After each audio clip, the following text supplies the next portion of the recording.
Oui, Bedrosian qui va sûrement essayer de rentrer davantage et peut-être de permuter aussi avec celui qui se retrouvera sur le côté gauche, qui sera souvent Kosnikou d'ailleurs. Parce que c'est vrai que si Bedrosian reste en place sur ce côté droit, eh bien, il aura du mal à se défaire du marquage qui a été parfaitement appliqué sur lui en première mi-temps. Durix pour Christophe Orlaville qui va pouvoir frapper. Et on s'attendait à une frappe croisée d'Orlaville et en fait pas du tout. Et elle a heurté, je crois. Lacombe me racontait ça ce matin au téléphone. Dès la première minute de jeu, il a pris un direct du gauche de la part du stopper qui lui a ouvert l'arcade. Et René Girard en avait pris une belle aussi. Attention à cette ouverture. Ballon récupéré par William Ayash, pressé par Aïkout. Vieira avec l'aide de Yohan Mikou, mais ballon intercepté, récupéré par Mejnour en appui avec Aïkout.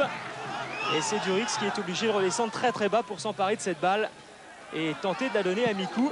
Mais côté relance, pour l'instant, ce n'est pas ça. Depuis quelques secondes, Nielsen est même passé. Il y a Aïkout au centre de Nielsen, tête de Bulent. Et le Masson qui redégage aussitôt loin devant pour ses attaquants. Bedrosian en l'occurrence, qui efface Houcher, attaqué par... Voilà, attention! Il est sorti, le gardien, il est sorti! Ce sera un penalty! Ce sera un penalty pour cette faute sur Orlaville. Et la faute, elle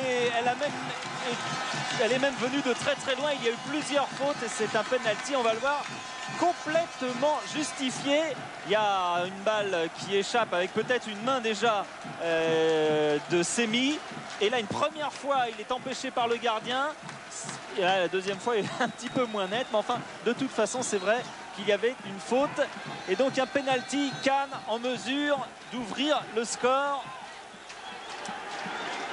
Pour le tirer, Franck Durix. Durix face à Engin. À contre-pied. Et voilà Pierre qui va peut-être changer la physionomie de cette partie. Oui, c'est pas évident que les Turcs changent énormément leur tactique parce qu'on le sait, en Coupe d'Europe, 1-0, ce n'est pas le pire des résultats. C'est quand même un résultat correct à l'extérieur. Donc les Turcs vont continuer à peu près vraisemblablement à jouer de la même façon. Mais surtout, ça va changer, complètement déséquilibrer la défense. Et ça, le capital conscience des joueurs de Cannes va augmenter énormément. Mikou, très technique. Et voilà une deuxième occasion pour l'équipe de Cannes avec Kosnikou qui a levé la tête. Il y a Bedrosian au centre. Il y a également au deuxième poteau Orlaville de Bulent qui aurait pu marquer. Et c'est finalement sur un contre que Cannes a obtenu son pénalty. Auguste de loin, ballon qui file. Prolonge jusqu'à Taillefour. Auguste de nouveau. Pris par Vieira. Ah, il se dégage une puissance physique de chez Vieira. Alors qu'est-ce que ça doit être que son frère Pierre? Attention à cette balle, il y a Nielsen et c'est sauvé. Et c'est peut-être une contre-attaque à 4 contre 4 que va faire Bedrosian. Donne sur Mikou. Ils sont à 4 contre 4 et le ballon qui circule rapidement. Kosnikou qui appelle cette balle amortie de la poitrine de Kosnikou qui essaye de remettre ce ballon sur son pied gauche pour frapper. Qui en passe cette balle et qui marche. Quel but! Quel but de Kosnikou! Extraordinaire! Et Kosnikou qui vient encore récupérer une balle de contre de Cannes. Tout est parti d'une action turque qui s'est mal terminée pour Fenerbahçe. Et au bout, il y a ce tir terrible, sec, qui a laissé complètement Engin pantois. Flap redressé, il repique au centre, légèrement enveloppé, mais surtout très sèche. 2-0. Kosnikou, Mikou rapide dans la ville capée, le ballon qui n'est pas hors jeu. Face à Semi. Il est passé. Chercher le corner. Centre dans la ville pour la tête de Vieira, tête piquée. Anti-jeu. Auguste, encore une fois pour ce coup de pied arrêté, joué rapidement pour Nielsen. Ah, qui arrive à redresser cette balle. Attention, ça peut être dangereux. Et bon sur ce ballon. Donne pour Durix. Vieira de nouveau. Ça joue bien. Alors la ville, Mikou. Ah, puis là, il y a des vraies liaisons entre les lignes. Et appel de balle.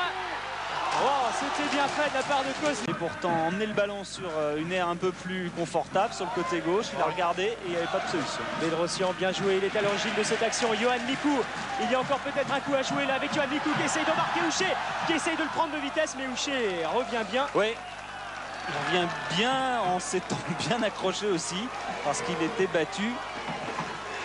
Mikou avait parfaitement emmené ce ballon. Mikou, vous entendez ce public, c'est Suzic qui dit, à mon avis, il sera très certainement bientôt international. Yohan Mikou, pour l'instant, il est international espoir. Ouais, là, c'est remarquablement bien fait. Centre pour la tête dans la ville et qui marque 3-0. Ah, c'est fabuleux, c'est fabuleux. Quel régal, quel régal. Auguste. Ballon renvoyé par William Ayash, Durix, Bedrosian. A toutes enjambées Franck Durix et il arrive à temps pour sauver le ballon. Il est passé. C'est remarquable ce que vient de faire Franck Durix qui sort. Oh là. Oh là. Auguste face à Ayash. Auguste qui essaye de donner en profondeur pour Ilker. Face lui à Yohan Mikou. Centre et... Joueur rapide, Feyaz bien pris par Durix, mais le ballon n'est pas sorti. Feyaz face à Durix qui attend un soutien, qui n'a pas vraiment de solution là non plus. Pris par deux Canois maintenant. Réussi à centrer, mais pas très bien adressé tout ça. Nielsen, Feyaz qui va pouvoir frapper, il n'est pas attaqué. Donne pour Aïkout, centre d'Aïkout au deuxième poteau. Et heureusement qu'il y avait Delmotte pour mettre en corner. Oui, heureusement.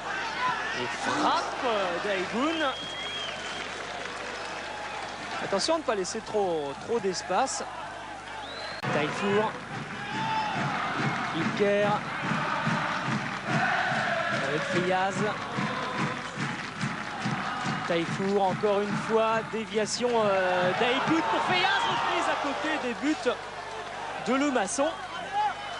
Et ça fait quand même des occasions, ça.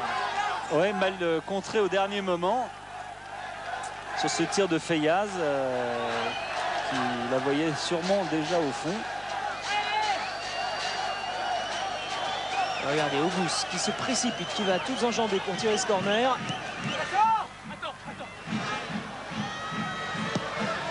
Auguste, dégagé par Mikou. Et là, il y a peut-être un beau coup à jouer à 2 contre 2 pour les Canois. Avec Vieira qui est parti. Maintenant, puisque Vieira est parti, effectivement. Vieira qui attend que quelqu'un se lance en profondeur, c'est fait. Avec Kozniku, le piqué de Kozniku qui récupère cette balle en 2 temps. Et qui marque. Et qui marque 4-0. Kozniku qui a attendu la sortie d'Engin, qui a voulu piquer cette balle, qui a été contré, qui l'a récupéré, qui a marqué en force. Deuxième but pour Kozniku, qui est en état de grâce depuis qu'il est à Cannes. Vous vous rendez compte, 3 buts en 4 matchs en championnat et 2 buts lors de son premier match de Coupe d'Europe avec Cannes. La première feinte, le piqué, il récupère, il l'emmène et dans un angle relativement fermé, vous le voyez, il va frapper de toutes ses forces. 4-0.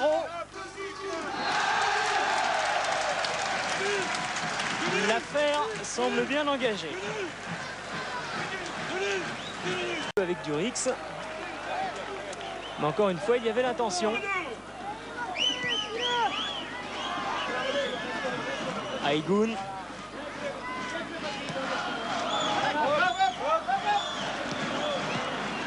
Et on l'entend également, hein. Ça fait de Suzic. Aïgoun qui cette fois est passé. Attention à la frappe d'Auguste au-dessus des buts de Lemasson qui accompagnait cette balle. On n'a pas vu. Pour Auguste. Et voilà, fin du match. Et victoire donc de cette équipe canoise 4-0 face à Fenerbahçe. L'affaire est bien engagée. Et on a vu Dre aussi demander à ses joueurs d'aller saluer leurs supporters. C'est vrai que le public a joué son rôle aujourd'hui, a soutenu son équipe, il a cru du début jusqu'à la fin et c'est pour ça.